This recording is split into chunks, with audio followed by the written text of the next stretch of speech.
ನಮಸ್ಕಾರ ಎಲ್ಲರಿಗೂ welcome to simple fashion ಟಕ್ ಚಾನಲ್. ಇವತ್ತು ನಾನು ಫುಲ್ ಫ್ಲೇರ್ಡ್ ಅಂಬ್ರೆಲಾ ಕುರ್ತಿ ಕಟಿಂಗ್ ಮತ್ತು ಸ್ಟಿಚಿಂಗ್ ಹೇಳ್ಕೊಡ್ತಾ ಇದ್ದೀನಿ. ಕೇವಲ 2.5 ಮೀಟರ್ ಬಟ್ಟೆಯಲ್ಲಿ. ವಿಡಿಯೋ ಸ್ಕಿಪ್ ಮಾಡಲಾರ್ದೆ ನೋಡಿದರೆ ನೀವು ಯಾವುದೇ ಸೈಜ್ಗೆ ಈ ಕುರ್ತಿನ ಕಟಿಂಗ್ ಮತ್ತು ಸ್ಟಿಚಿಂಗ್ ಮಾಡ್ಬೋದು. ನೀವೇನಾದರೂ ಚಾನಲನ್ನು ಮೊದಲ ಬಾರಿ ವಿಸಿಟ್ ಮಾಡಿದರೆ ಪ್ಲೀಸ್ ಸಬ್ಸ್ಕ್ರೈಬ್ ಮಾಡ್ಕೊಂಡು ನೋಡಿ ಚಾನಲನ್ನು.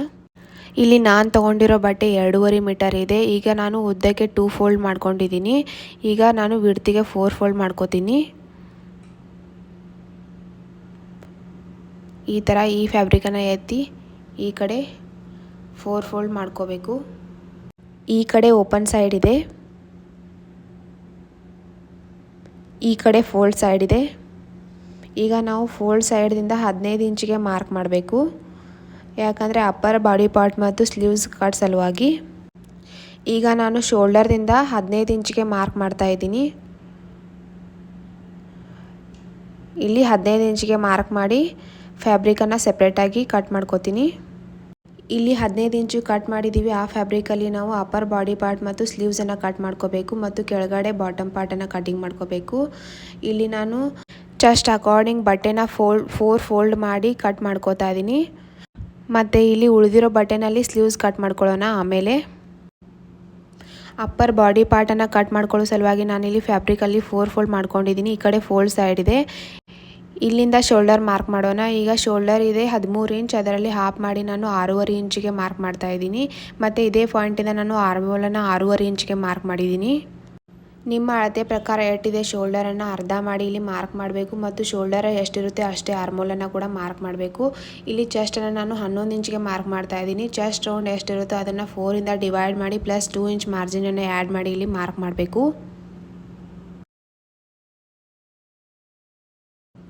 ಮತ್ತು ಇಲ್ಲಿ ವೆಸ್ಟ್ ಲೆಂತ್ ಅಂದರೆ ನಡದ ಉದ್ದ 15 ಇಂಚನ್ನು ತೊಗೊಂಡಿದ್ದೀನಿ. ಮತ್ತು ವೆಸ್ಟ್ ರೌಂಡನ್ನು ನಾನು ಇಲ್ಲಿ 9 ಇಂಚಿಗೆ ಮಾರ್ಕ್ ಮಾಡ್ತಾ ಇದ್ದೀನಿ. ವೆಸ್ಟ್ ರೌಂಡ್ ಬಂದು ನಿಮ್ಮ ವೆಸ್ಟ್ ರೌಂಡ್ ಎಷ್ಟಿರುತ್ತೋ ಅದನ್ನು 4ಇಂದ ಡಿವೈಡ್ ಮಾಡಿ ಪ್ಲಸ್ 2 ಇಂಚ್ ಮಾರ್ಜಿನನ್ನು ಆ್ಯಡ್ ಮಾಡಿ ಇಲ್ಲಿ ಮಾರ್ಕ್ ಮಾಡಬೇಕು. ಈಗ ಈ 2 ಪಾಯಿಂಟನ್ನು ನಾನು ಲೈನ್ ಎಳ್ಕೊಂಡು ಕೂಡಿಸ್ಕೋತಾ ಇದ್ದೀನಿ. ಇಲ್ಲಿ ಕೆಳಗಡೆ 1 ಇಂಚ್ ಮೇಲ್ಗಡೆ ಮಾರ್ಕ್ ಮಾಡಿ ಕರ್ವ್ ಶೇಪ್ ಹಾಕೋತಾ ಇದ್ದೀನಿ. ಇಲ್ಲಿ ಆರ್ಮೋಲ್ ಶೇಪ್ ಸಲುವಾಗಿ ಕಾರ್ನರ್ದಿಂದ 1 ಇಂಚ್ ಮೇಲ್ಗಡೆ ಮಾರ್ಕ್ ಮಾಡಿ ಬ್ಯಾಕ್ ಆರ್ಮೋಲ್ ಶೇಪನ್ನು ಹಾಕೋತಾ ಇದ್ದೀನಿ. ಮತ್ತು 1/2 ಇಂಚ್ ಒಳಗಡೆಯಿಂದ ಫ್ರಂಟ್ ಆರ್ಮೋಲ್ ಶೇಪನ್ನು ಹಾಕೋತಾ ಇದ್ದೀನಿ. ಇಲ್ಲಿ ನೆಕ್ ಬಿಡ್ತನ್ನು ಮಾರ್ಕ್ ಮಾಡ್ತಾ ಇದ್ದೀನಿ. ನೆಕ್ ಬಿಡ್ತನ್ನು ನಾನು 2.25 ಇಂಚನ್ನು ತೊಗೊಂಡಿದ್ದೀನಿ.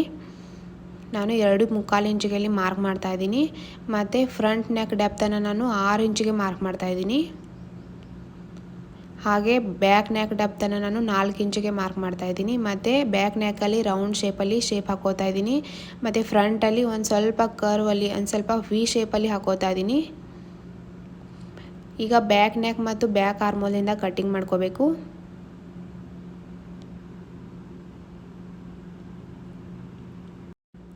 ಶೋಲ್ಡರಲ್ಲಿ ಫೋಲ್ಡ್ ಬಂದಿದೆ, ಕಟ್ ಮಾಡ್ಕೋತಾ ಇದ್ದೀನಿ.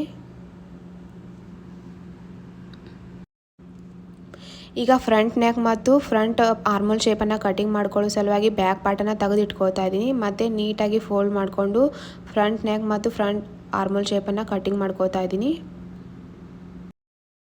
ನೋಡಿ, ಅಪ್ಪರ್ ಪಾರ್ಟ್ ಕಟಿಂಗ್ ಆಗಿದೆ. ಇದು ಫ್ರಂಟ್ ಪಾರ್ಟ್, ಇದು ಬ್ಯಾಕ್ ಪಾರ್ಟ್. ಈಗ ಸ್ಲೀವ್ಸ್ ಕಟ್ ಮಾಡ್ಕೊಳ್ಳೋಣ.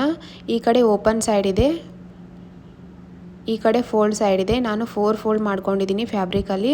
ಈಗ ಸ್ಲೀವ್ಸ್ ಲೆಂತ್ ನಾನು 15 ಇಂಚನ್ನು ತೊಗೊಂಡಿದ್ದೀನಿ. ಮತ್ತು ಡೌನಿಂಗನ್ನು 3.5 ಇಂಚಿಗೆ ಮಾರ್ಕ್ ಮಾಡ್ತಾ ಇದ್ದೀನಿ. ಮತ್ತು ಆರ್ಮೋಲ್ ರೌಂಡನ್ನು ನಾನು 9.5 ಇಂಚಿಗೆ ಮಾರ್ಕ್ ಮಾಡಿದ್ದೀನಿ. ಮತ್ತು ಆರ್ಮೋಲ್ ಶೇಪನ್ನು ಹಾಕೋತಾ ಇದ್ದೀನಿ. ಇದು ಬ್ಯಾಕ್ ಆರ್ಮೋಲ್ ಶೇಪ್. ಇಲ್ಲಿ ಸ್ಲೀವ್ಸ್ ರೌಂಡನ್ನು 6.5 ಇಂಚಿಗೆ ಮಾರ್ಕ್ ಮಾಡಿದ್ದೀನಿ. ಮತ್ತು ಈ 2 ಪಾಯಿಂಟನ್ನು ಕೂಡಿಸ್ಕೋತಾ ಇದ್ದೀನಿ. ಈಗ ಮಾರ್ಕಿನ ಮೇಲೆ ಕಟಿಂಗ್ ಮಾಡ್ಕೋಬೇಕು.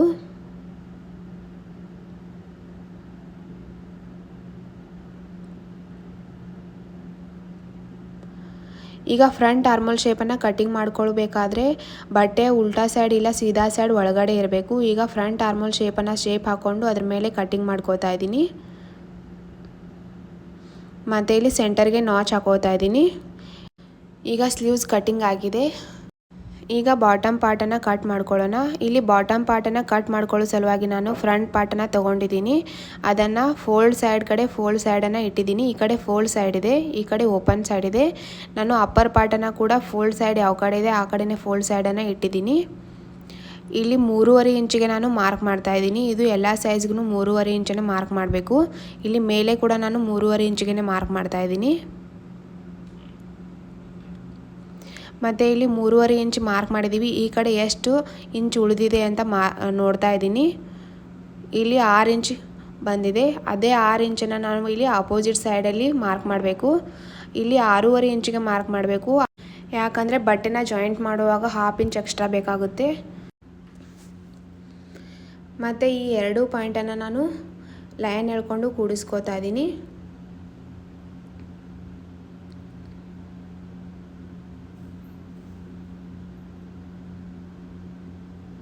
ಈಗ ಇದ್ರ ಮೇಲೆ ಕಟಿಂಗ್ ಮಾಡ್ಕೋತೀನಿ.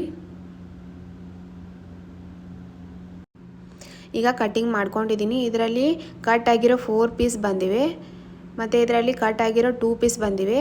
ಈಗ ಈ ಪಾರ್ಟನ್ನು ಎತ್ತಿ ಸೀದಾ ಸೈಡನ್ನು ಈ ಥರ ಕ್ರಾಸ್ ಸೈಡ್ ಕಡೆ ಜೋಡಿಸ್ಕೋಬೇಕು. ನೋಡಿ ಈ ಥರ. ಇಲ್ಲಿ 1/2 ಇಂಚನ್ನು ಮೇಲ್ಗಡೆ ಇಡಬೇಕು. ಯಾಕಂದರೆ ಬಟ್ಟೆನ ಜಾಯಿಂಟ್ ಮಾಡುವಾಗ 1/2 ಇಂಚು ಸ್ಟಿಚಿಂಗಲ್ಲಿ ಹೋಗುತ್ತೆ.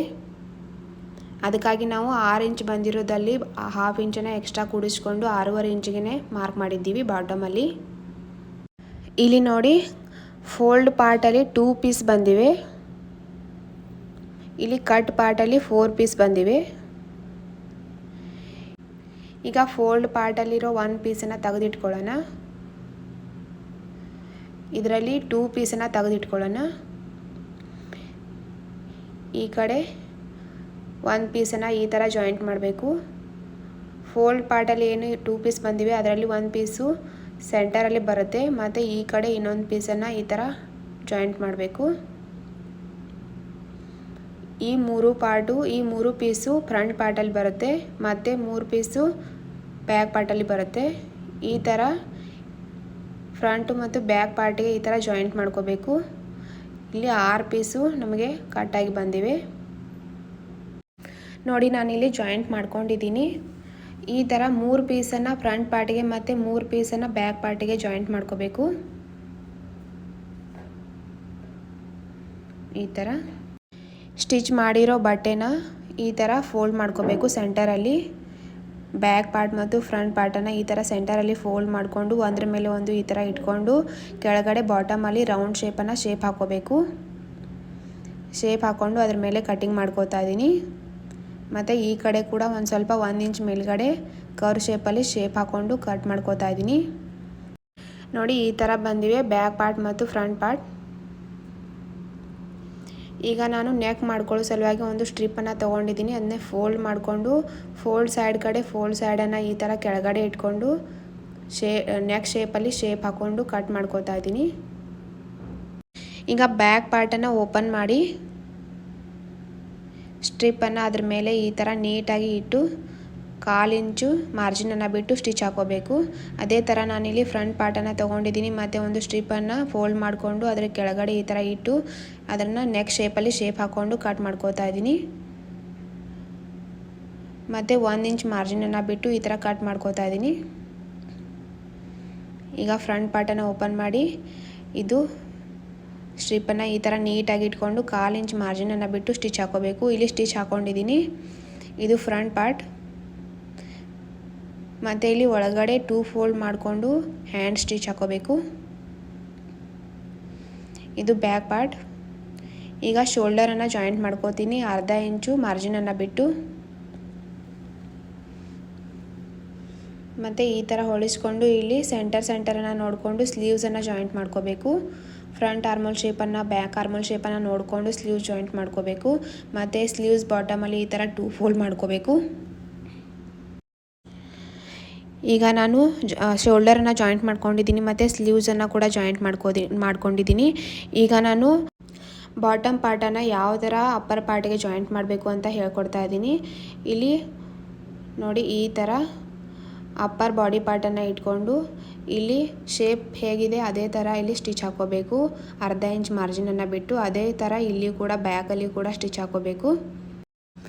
ನೀಟಾಗಿ ನೋಡಿಕೊಂಡು 1/2 ಇಂಚ್ ಮಾರ್ಜಿನನ್ನು ಬಿಟ್ಟು ಸ್ಟಿಚ್ ಹಾಕೋಬೇಕು.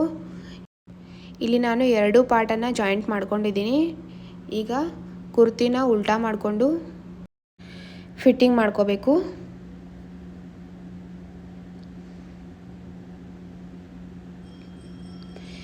ಇಲ್ಲಿ ಸ್ಲೀವ್ಸಿಂದ ವೆಸ್ಟ್ ರೌಂಡ್ವರೆಗೂ 2 ಇಂಚ್ ಮಾರ್ಜಿನ್ ಬಿಟ್ಟು ಸ್ಟಿಚ್ ಹಾಕೋಬೇಕು. ಅದರ ಕೆಳಗಡೆ 1/2 ಇಂಚ್ ಮಾರ್ಜಿನನ್ನು ಬಿಟ್ಟು ಸ್ಟಿಚ್ ಹಾಕೋಬೇಕು. ಮತ್ತು ಇಲ್ಲಿ ಬಾಟಮಲ್ಲಿ 2 ಫೋಲ್ಡ್ ಮಾಡಿ ಫುಲ್ ರೌಂಡಲ್ಲಿ ಟಾಪ್ ಸ್ಟಿಚ್ ಹಾಕೋಬೇಕು. ಮತ್ತು ಈ ಕಡೆ ಕೂಡ ಅದೇ ಥರ ಹಾಕೋಬೇಕು. ಇಲ್ಲಿ ಒಂದು ಸೈಡ್ ಫ್ಲೇರ್ಡ್ ಬಂದಿದೆ 50 ಇಂಚ್, ಅಂದರೆ ಫ್ರಂಟ್ ಪಾರ್ಟ್ ಮತ್ತು ಬ್ಯಾಕ್ ಪಾರ್ಟ್ ಎರಡೂ ಕೂಡಿ 100 ಇಂಚ್ ಫುಲ್ ಫ್ಲೇರ್ಡ್ ಬಂದಿದೆ. ವಿಡಿಯೋ ಇಷ್ಟ ಆದರೆ ಪ್ಲೀಸ್ ಲೈಕ್, ಶೇರ್, ಕಮೆಂಟ್ ಮಾಡಿ, ಹಾಗೆ ಸಬ್ಸ್ಕ್ರೈಬ್ ಮಾಡಿ. Thank you for watching.